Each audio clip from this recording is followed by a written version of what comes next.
ако пред неколку години, кога членството во НАТО стана достижна, а потоа и реална цел, имавме дилеми и прашања што членството во НАТО ќе значи за нашите животи, за нашите граѓани, за нашата држава.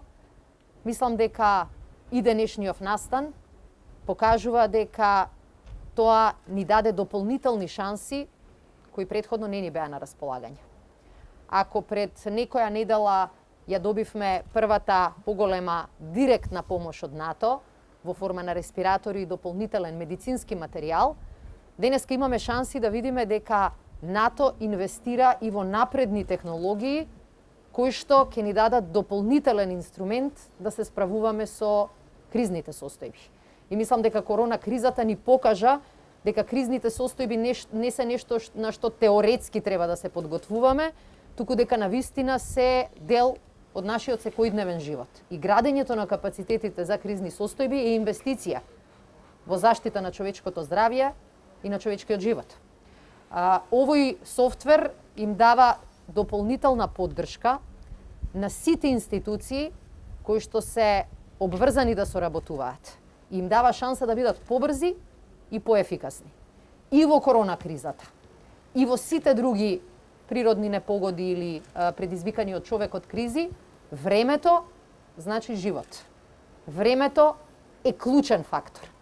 Со овој ник систем, кој што е резултат на учеството наше во програмата НАТО Наука за мир и напорите на Воената академија, на Центарот за управување со кризи и на MIT Линколн лабораторијата, мислам дека се покажува дека вложуваме во напредни технологии кои што ќе бидат основа на нашето функционирање. Мислам дека денеска се заблагодаривме на напорот на многумина кои ова сево го сработија, но она што е најважно е сега институциите да се прилагодат и да го прифатат овој нов и многу понапреден метод за функционирање. НАТО членството и настаните поврзани со корона кризата ни покажа дека алијансата навистина верува во сојузништво и дека принципот сите за еден, еден за сите не е само збор, туку е акција.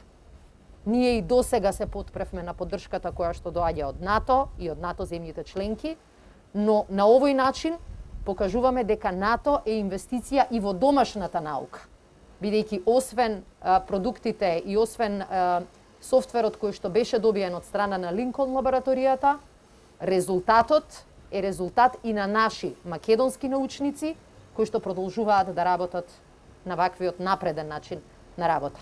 И затоа честитки до сите институции и мислам дека на овој начин Воената академија ќе понуди не само класично воена наобразба, туку ќе даде шанса на развивање и на нашиот систем за кризи. Денеска одбраната не е само заштита од туѓи армии и геостратешки надпревар. Денеска одбраната е и да ги заштитите своите граѓани од секаков тип на кризи, да ги засилите институциите и да создадете отпорност во општеството. Покажуваме дека како држава знаеме да инвестираме во тој нов концепт.